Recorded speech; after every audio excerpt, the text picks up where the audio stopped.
Olá, como vão? Bem-vindos ao canal. Eu sou Daniel Bezerra, artista plástico e professor, para quem não me conhece ainda, e peço que vocês se inscrevam no nosso canal, tá bom? Para a gente engrossar o trabalho. Nós falamos do Michelangelo, comentamos a Pietà, né? Uma obra dele marcante, escultura. Falamos do Velázquez, aula passada, uma obra que foi As Meninas. Os dois têm obra imensa, né? Só podemos pegar uma para abrir aquelas janelas. Hoje, agora, vamos falar do Aleijadinho, Antônio Francisco Lisboa, mestre brasileiro das igrejas de Minas, do Barroco. É uma obra gigante do Aleijadinho, imensa, se esparrama por Minas Gerais, é talvez a obra mais vista do mundo sobre o Brasil. Quando se pensa no Brasil, da origem do Brasil, a cultura brasileira, o nome que aparece é o do Aleijadinho. Porém, eu considero que ainda não há um estudo profundo. Ele fica ainda misturado com as coisas de Minas, com outros escultores, ali o Brasil colonial, e não se celebra devidamente esse artista e a sua obra, né? Então eu quero fazer o seguinte, quero comentar um pouco dos dados dele, a biografia, depois o contexto onde ele viveu, nasceu e onde a obra dele surgiu, depois comentar um pouco mais da obra dele, das peças dele, que ele tem de principal, tá certo? Bom, estamos falando do século XVIII. Ele nasce em 1738, vai morrer no começo do século XIX, 1814. Viveu 76 anos. O Aleijadinho é filho de um arquiteto português que veio de Portugal exatamente para poder trabalhar ali em Ouro Preto, como arquiteto, como carpinteiro, como construtor, enfim. E esse pai dele, o Manuel, casou com uma escrava, Isabel, uma escrava africana, que era forra. Recentemente tinha sido alforriada. Daí nasce o Aleijadinho. Na certidão de nascimento, só para uma curiosidade, um dado histórico, não pode constar o nome do pai, não podia constar porque era filho de escrava. Mas é um homem que aprende as artes da escultura, da arquitetura, de projetar igrejas, frontões, esculpir na madeira e na pedra, com o próprio pai. O pai fica meio na sombra aí, parece que ele era autodidata, não sei o que, aprendeu sozinho, mulatinho pobre, nada disso. O pai era um renomado arquiteto português que veio de lá, de Portugal, para trabalhar em Ouro Preto, em Minas Gerais, naquela cidade, sobretudo Ouro Preto, porque havia riqueza, o ouro e um trabalho imenso para ser feito. Então veio artesão de alta qualidade, artistas, muitos, que vieram para aquela cidade, para aquela região. Então o Aleijadinho aprende com livros que vêm de fora para ele, com documentos, com papéis que trazem, vendo esses mestres trabalharem, sobretudo vendo o pai trabalhar. Se encontra nas igrejas de Minas, inclusive igrejas que o pai trabalhou com ele, ou que depois foi mexer em obras que o pai havia feito, e há a mistura do estilo do pai, que é mais Lisboa, mais aquelas coisas pesadas, quadradas nas igrejas, e na frente tem a leveza do Aleijadinho. Mas isso a gente vê depois, quando comentar das obras dele, né? Vocês vão ver muitas imagens, inclusive. Então esse é o Aleijadinho, né? O Brasil colonial, o século XVIII, um mulato pequeno, depois com a doença teve deformações, filho desse português com uma escrava. Quero situar agora para vocês, então, o contexto onde ele viveu, como era essa Minas Gerais, como era essa Ouro Preto. Lembrem que eu gosto, é um jeito meu, eu acredito nisso, que só se pode compreender a obra de um artista e como ele opera, se a gente entender onde ele vivia. Ele será sempre o produto de onde viveu e das relações que aí estabeleceu. Se você abrir mão de conhecer esse contexto, vai ficar lendo dados biográficos de um artista sem compreender mesmo como ele era. O Aleijadinho é uma coisa gigantesca, porque qual é um artista que deixou marca como ele deixou em Minas Gerais, por exemplo? E vou influenciar gerações de escultores, de arquitetos, de entalhadores em Salvador, Rio de Janeiro, Pernambuco. É uma coisa inacreditável, né? E hoje estão lá as igrejas que ele fez, as peças que esculpiu, as centenas. Só de escultura tem coisa para ser descoberta, mas contou mais de 400 peças. peças, esculturas, fora conjuntos de igrejas, parte externa e interna. Está lá, são cidades transformadas por ele. Gigante. Acho que o Brasil dá pouca importância. Ainda não compreendeu a maneira de mostrar para o mundo que ele é o Brasil, né? Ele é o que nós somos. Ele é a expressão do que nós somos, do que nós podemos ser. Mas, no contexto da Vila Rica, talvez a gente compreenda um pouco mais essa situação. Primeiro que o Aleijadinho vive e trabalha no auge do ciclo da mineração, no auge do ouro, daquela riqueza de Minas Gerais, de Ouro Preto, da Vila Rica, né? Ouro Preto foi o nome dado depois, mas o Brasil colônia, né? Havia dominação colonial portuguesa. Nós éramos uma central de escravos, escravidão, sofrimento, tortura, pelourinho, chibata, mulheres abusadas, crimes. Isso era o Brasil colonial. Não tem glamour aí, não tem glamour, era sofrimento. Eu sempre digo que o Aleijadinho é fruto dessa escuridão e da luz que ele via na arte dele, da dor que ele sublimava e desse inferno de viver como invisível, perseguido, muito preconceito, e desse inferno ele enxergava o céu. Porque ele enxergava o céu, que a crença tinha uma fé profunda e colocava nas peças, nas expressões, em toda a sua obra. Aliás, ele disse uma vez, já muito doente, para a moça, a nora que cuidou dele até os últimos dias, ele morreu pobre, muito doente. Por que ele, mesmo doente, depois dos 40 anos, por que ele continuava fazendo um trabalho que exigia tanto esforço? Para cortar a madeira, cortar a pedra. Ele falou, pela fé. É pela fé que eu fiz e que eu faço. Pois bem, essa Vila Rica tinha tanta riqueza, que por isso que vinham os artesãos de fora, artistas de fora, para trabalhar, porque imagine uma coisa, o ouro era encontrado primeiro na água, era o ouro de aluvião, que se chama, tem que ir lá, aquelas peneiras, aquelas bateias, e você, portanto, ali escolheu o ouro. Era muito, toneladas, 25 toneladas, chegou a 50 toneladas, 50 mil quilos de ouro. Isso para a época, produções pequenas da Europa, isso era uma... Então, a Vila Rica virou o local mais rico do mundo. Os historiadores dizem isso, já tem um exagero, quer dizer, um dos mais, mas era o local tido como o mais rico do mundo. Onde é que havia tanto ouro fácil que brotava, né, dos rios? Né? Aí surgiam povoados, cidades, igrejas em tudo que era lugar. E as igrejas tinham que ser ornamentadas com o quê? Obras de arte, esculturas, altares, frontões, né? Aquelas portadas, como chama da igreja, que é com escultura, com aquelas guirlandas, com aqueles elementos do barroco, dentro e fora, muita arte e muito ouro. Então, entendo que, façam a imagem, que a Vila Rica fervilhava de gente, de milhares de pessoas que se acotovelavam ali, e as cidades iam surgindo na beira dos rios. Depois, quando mudou a extração do ouro, não era mais por aluvião, e sim por extração, esgotou um pouco nos rios, foram cavar na pedra, aí as cidades foram seguindo e foram também subindo, e foram para o alto das montanhas, que é o meu caso de Ouro Preto. Então, esse vai e vem de pessoas que vinham de fora da Europa para poder trabalhar e extrair a riqueza desse lugar, repito, o local mais rico do mundo. Então, a reforma de Portugal, depois do terremoto com o maremoto, que destruiu quase todo o país, matou quase metade da população, em 1750, veja, nesse período se arrancava ouro com violência do Brasil. A escravidão ficou mais violenta, mais apertada, para poder retirar mais riqueza.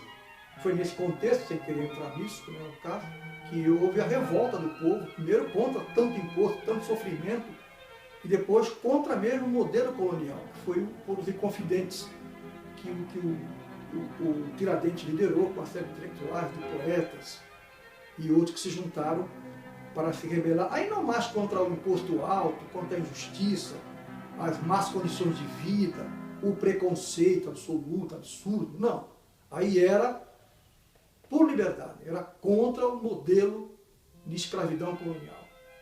Então é nesse universo terrível que a gente não pode achar que era legal Minas Gerais, contra a religião, não. É sofrimento e dor. É nisso que o Aleijadinho consegue pensar a sua obra. consegue pensar. E ele, também um detalhezinho histórico, ele foi contemporâneo do Tiradentes. Só que ele agia para ajudar na causa da luta pela liberdade, para sair desse domínio do colonial português, era pela arte dele. Ele foi fazendo transformações no barroco e ele foi conseguindo dar a contribuição dele para essa mudança, essa luta pela liberdade. Mas ele chegou a conviver e conversar com o Tiradentes. Tem muita confusão, muita invenção, né? Que a história é algo contado, né? Lembrem disso. Existe o fato, existe a maneira de contar o fato histórico. Então, cada um que conta, o conto aumenta um ponto, né? Lembrem disso. Mas tem documentos, papéis, registros. Então a gente sabe que eles foram contemporâneos. Bom, o barroco é esse movimento que nasce na Europa, nasce na Itália, né? No século XVII. Nós já falamos um pouco disso, o Velázquez é do barroco, o Caravaggio é do barroco. Então, obra religiosa, de propaganda religiosa, claroscuras, sombras, o drama, sabemos disso.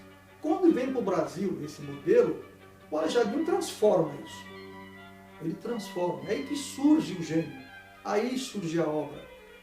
E porque também compreendam uma coisa, que os portugueses transportaram para o Brasil o modelo colonial. A legislação, a religião, os costumes, as normas, a estética, tudo. Era uma coisa acachapante, não tinha espaço para ter alguma autonomia. Mas nessa opressão, o Aleijadinho vai transformando. Primeiro que o Brasil tem a sua geografia. Imenso país, imenso. Né? Luz, montanhas, pedras diferenciadas. Imagina Minas Gerais, quanta pedra, quanto minério. Então, com todos esses valores geográficos, culturais, sensoriais do Brasil, o Aleijadinho, com essa mescla, né, que é a nossa origem, o Aleijadinho vai transformando esse barroco europeu requintado, ele vai mudando isso. Ele muda que ele põe tipos na escultura, na pintura, tipos de mulatos. Em todas as suas peças são os mulatos que ocupam o espaço. Ele areja esse barroco tardio, podemos chamar de rococó, tira um pouco do ouro, deixa o fundo das igrejas claros, tem o dourado, tem o trabalho de madeira, mas tem o claro das igrejas, é um pouco mais leve do que o barroco europeu. Vai iluminando mais os espaços, né? E vai colocando elementos da natureza, porque o barroco tem muitos elementos, né? Muitos elementos. Também o rococó tem conchas, frutas, pequenas volutas, né? Faz parte do desenho, né? Do barroco e do rococó. Ele mantém isso, ele mantém flores, guirlandas, mantém folhas, mantém uma série de elementos da natureza, só que areja com as coisas do Brasil. Dá claridade, portanto, nas suas igrejas, tem mais claridade porque menos espaços lá ocupados. Tanto o rococó como o barroco são estilos ricos, tudo bem, tem ouro. Mas aqui no caso do Brasil, ele, claro que mantém ouro e a riqueza, mas ele vai clareando um pouco isso, diminui um pouco isso, que é esse rococó, que é o modo correto de falar assim. A obra barroca do Aleijadinho, o rococó. O barroco tardio, como queira falar. Ele é mais arejado. Portanto, ele muda, né? Ele põe essa claridade, põe as personagens, os anjos, sobretudo, ele humaniza e põe cara de negros e mulatos. Nas suas figuras de madeira, por exemplo, ele que tinha aquela parte de cores, de entintamento, né? Também se percebe uma fase mais oriental no começo, os olhos meio puxados, nariz grande, né? Que ele tem uma trajetória longa de trabalho. Depois ele muda, ele não fica tão alterado, fica mais simples. E no final, as peças finais da vida, Pedra Sabão sobretudo, são mais concisas, tem mais drama. Se vocês observar as peças, vejam isso, mais drama, mais expressão. São peças expressionistas, mas também muito sensíveis, tem um hálito de vida, sabe? De sensualidade. Ele, portanto, opera a transformação desse barroco, rococó, e cria uma marca própria, né? Botando essa gente na cena. Você imagina o que é fazer naquela época, colocar nas igrejas dos anjos com cara de negros e mulatos. Depois ele fez isso. Uma situação muito dramática, era uma escravidão muito pesada. E esses mulatos, como ele era, eram tantos, chegaram a ser a maior população da região. Era a população majoritária, eram os mulatos, muitos, não tinham poder nenhum, só eram mão de obra. Eram chamados até de invisíveis, termo que se usa hoje para falar dos pobres, mas se usava lá. Mas eles faziam o que então? Mão de obra. Eram habilidosos, aprendiam fácil com aqueles mestres que chegavam. Quem botava a mão na massa, ou mais exatamente na pele e na madeira, eram os mulatos. Então eles ganham peso, eles entram nos negócios, eles aprendem o ofício, e eram muitos, porque era muita igreja. Era muita gente trabalhando, né? E gente chegando, fazendo informação, fazendo trocas. E o Aleijadinho desenvolvendo essa obra cada vez mais pessoalizada, cada vez mais com a marca dele. O pai, arquiteto, como nós já dissemos, ainda tinha aquela mão pesada de Portugal, né? E aí, obras claras em Minas Gerais dele, que ele vai se diferenciando dessa forma do pai e de outros portugueses e vai construindo o próprio caminho. Bom, são coisas difíceis de analisar em algumas situações porque não trabalhavam sozinhos.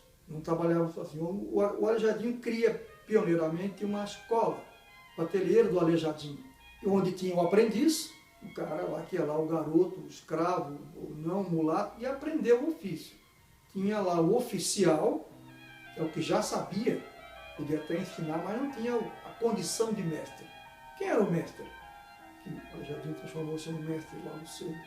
O mestre era o que podia contratar, pegar uma encomenda de uma ordem religiosa e executar, e entregar essa obra.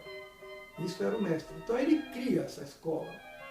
Então, podemos dizer que a primeira mão de obra, aqui nativa, no campo das artes que surge, e uma mão de obra, digo, qualificada, que envolve valor, não só trabalhar como escravo,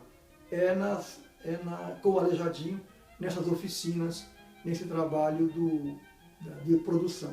Outro detalhamento que é importante dizer, vocês vão ver as peças dele, aquelas cores bonitas, o Aleijadinho e os outros não faziam essa parte, só faziam a estrutura de madeira, certo? Esculpia na madeira ali com pequenos formões, era o cedro rosa, imensa dificuldade.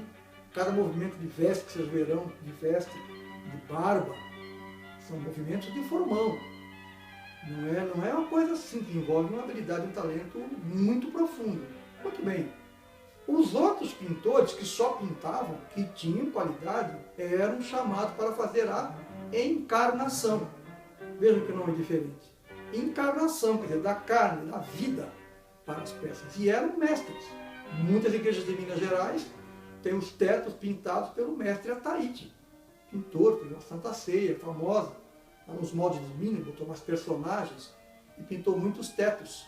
O mestre Ataíde era um encarnador do Aleijadinho, certo? Para dar aquela vida. E tinha ainda uma última figura. Eu quero dizer, você aproveitando que essas coisas às vezes passam, ninguém comenta. Havia um louvador. Quando o Aleijadinho acabava um altar, ou uma escultura para colocar no altar ou na igreja, onde fosse, só podia fazer isso se um louvador aprovasse.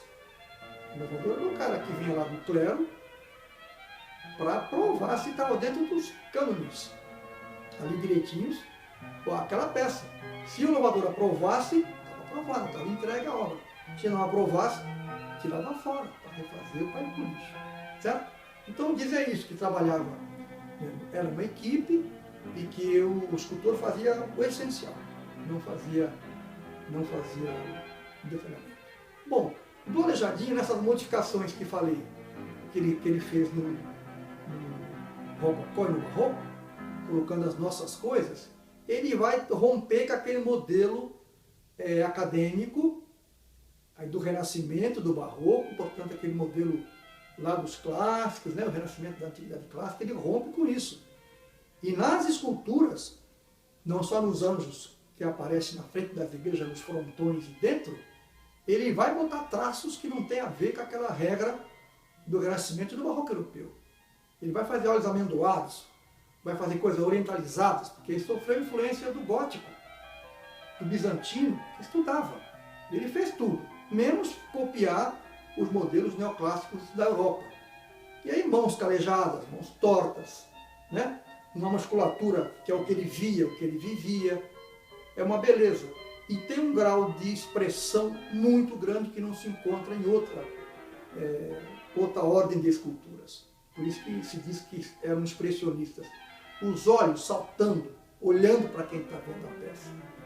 Uma boca entreaberta com sofrimento, as sobrancelhas indicando dor, sofrimento, por exemplo, em todas as suas peças de madeira. Então ele dá um ar expressionista a isso para quê? Para dar vida, um fingimento de vida, de sensualidade. Né? E tudo esse conjunto de transformações que ele faz, seja na cor, na estrutura, na expressão, ele constrói então uma arte, um ofício brasileiro. Então ele é o fundador disso. Não se pode falar em primeiro artista brasileiro, que é esquisito, porque não havia o Brasil, né? Era uma colônia. Mas a primeira arte, a primeira estética nativa que nasce aqui dessa mestiçagem que nós somos, é com ele, é com o Aleijadinho. E constrói um patrimônio incrível, que vale a pena ser visto em detalhes. A outra questão a ser analisada nele é que é a questão da doença, né? Porque muito se fala, muito se fantasia sobre o Aleijadinho. Eu continuo achando que por alguns problemas culturais, não sei, até marcas da escravidão, o preconceito ainda presente na alma da sociedade brasileira, de alguma maneira ele não tem o local de grandeza que ele merece. Quer dizer, artistas no mundo que têm uma obra menor que a dele, escultores, pintores, são laureados nos seus países, né? São associados à cultura daquele país. O Aleijadinho é um fundador dessa marca brasileira. E, então tem um monte de histórias folclóricas. Ele era pobrezinho, autodidata, coitado. Mentira, estudou com um mestre português e outros mestres que vinham da Europa. Né? Estudava, tinha influências. Ele era aleijado, fazia torto porque ele não tinha as mãos. Mentira também. Né? Então ele foi firme até aos 40 anos, ele teve saúde plena, produziu bastante, chegou até a ir à guerra. Muita curiosidade, né? Esse cara estava tão bem que foi à guerra. Portugal estava em guerra para variar, né, com a Espanha. A Espanha invadiu Santa Catarina e então os portugueses mandaram um destacamento lá para Santa Catarina para ajudar lá, né, as tropas lá portuguesas.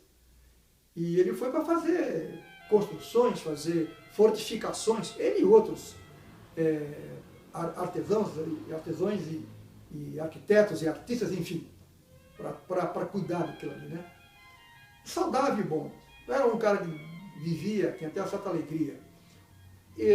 Daí para frente, dos 40 anos para frente, ele começa a adoecer. Doença terrível, não há muita polêmica, não interessa nem chegar nessa situação, se era hanseníase, se era poliomielite, se era um derrame. Eu já li uns 10 nomes que dão. O fato é que ele ficou deformado, as mãos se enruviaram, foi perdendo dedos realmente, dedo dos pés, já não conseguia caminhar, era carregado para trabalhar. Novamente, para fugir do folclore, ele tem documentos, que tudo ele dava recibo. Eu paguei tantos de vinténs para 3 homens me carregarem até a igreja tal. Então ele era carregado, saía de casa no nascer do dia, ainda de noite para não ser visto, tinha vergonha, não gostava de ser olhado, era muito mutilado, muito feio. Onde era uma pequena tarracada, ainda deformado, sem poder andar, sem os dedos, o rosto deformado, era carregado. Na igreja onde trabalhava, com todo uma lona para não ser visto. Saía na noite, de novo carregado, para não ser visto. Essa era a vida dele. Mas qual é a análise que a gente faz? Fez o conjunto da obra dele, quero falar da obra final que eu quero comentar aqui. Isso todos que o estudam reconhecem. Ele melhorou a produção em quantidade, em força, em expressividade, quando foi ficando doente. Porque era um homem de fé, certo? Quero também afirmar a vocês que a arte dos barrocos de Minas Gerais, do Aleijadinho e seus contemporâneos, era chamada arte de encomenda. Quem que encomendava? As ordens religiosas, né? As fraternidades, as confrarias, também autoridades, né? Prédios de câmara e cadeia. juizados, alguns particulares que pediam oratórios para suas casas, que era muito comum, oratório com imagens dentro. Aliás, é um grande, obras que documentam muito o período barroco, tanta beleza e tanto talento naquelas peças em pequenos oratórios. É uma tradição de oratórios barrocos, o Brasil tem muitos aí guardados. Mas, no geral, as ordens religiosas, né? Então, era isso que ele fazia. E ele era movido pela fé mesmo. Tanto que ele, antes de morrer, ele fala para a nora, que cuidou dele até os últimos dias, também há relatos disso, e ela falou: por que você, tão doente, tão machucado, sofrendo tanto, ainda faz, ainda vai lá com a igreja, lá com o convento do campo, né? Carregado para fazer lá as suas peças? Ele falou: pela fé que eu faço. Eu vivo pela fé. O que me transformou, me deixou vivo foi a fé.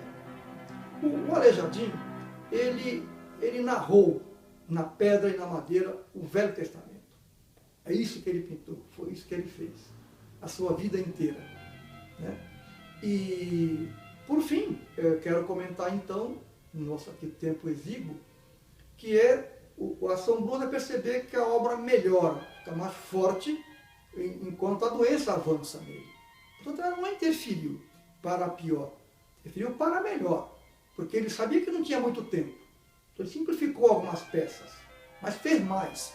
Aí simplificar para poder terminar, né? E deu expressividade, deu sentimento, deu expressionismo, deu força, deu espiritualidade nas suas peças. Observem as expressões dos personagens de madeira e tamanho natural da via sacra que está lá em Congonhas do Campo.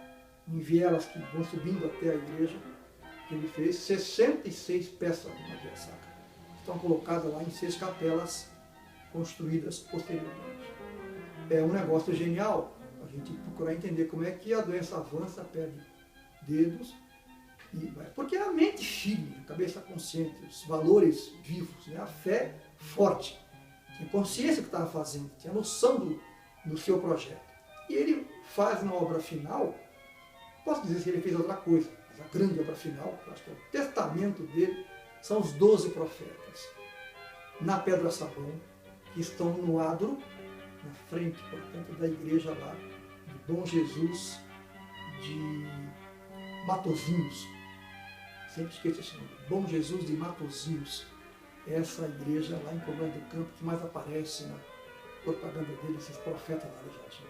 Deve ser entendido como o final, porque ele tem a primeira fase ali, ainda sem as grandes influências dos mestres da Europa. Depois ele faz peças onde orientaliza as expressões, olhos puxados, mas já põe expressão, as pessoas estão olhando para nós, né?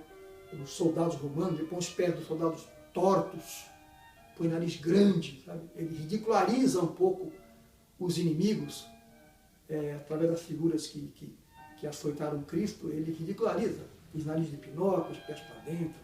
Uma série de sinais da crítica dele a essa opressão que ele vivia ali, e que estava naquele tempo, e estava no tempo de Cristo, né, que ele está retratando. Os 12 profetas, também natural, é uma poesia.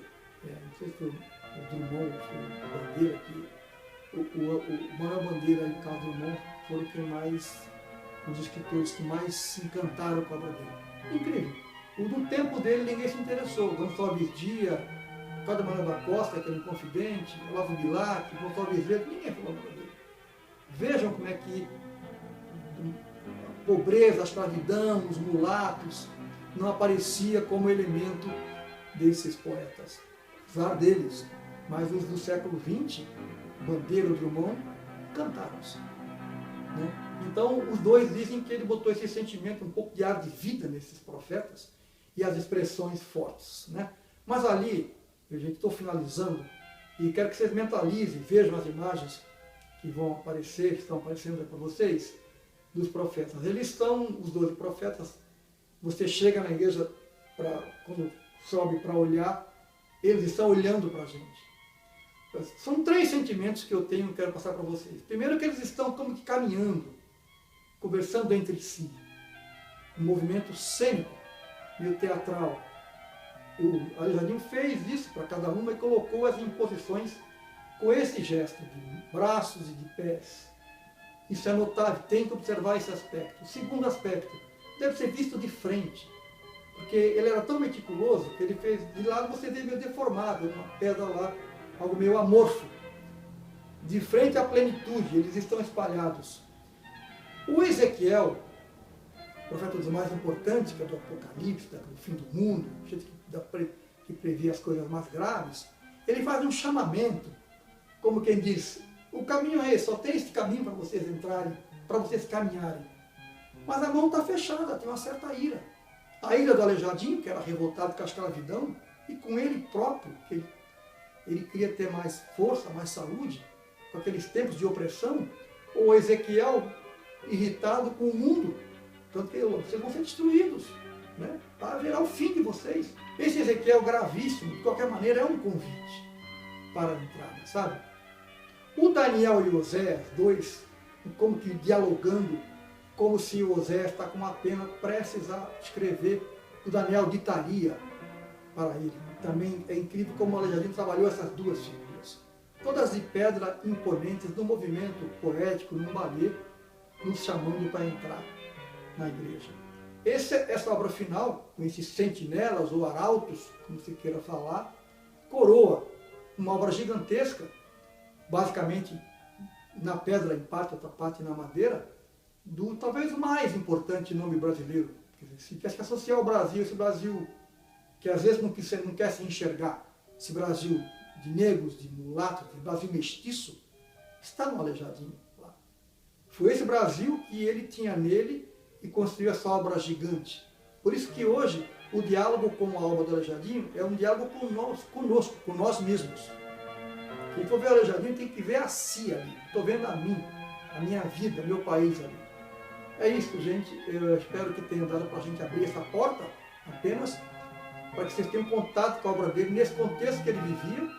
E eu considero que ele é o primeiro artista brasileiro, talvez o mais importante, que funda esse movimento nativo. E acho que é o maior.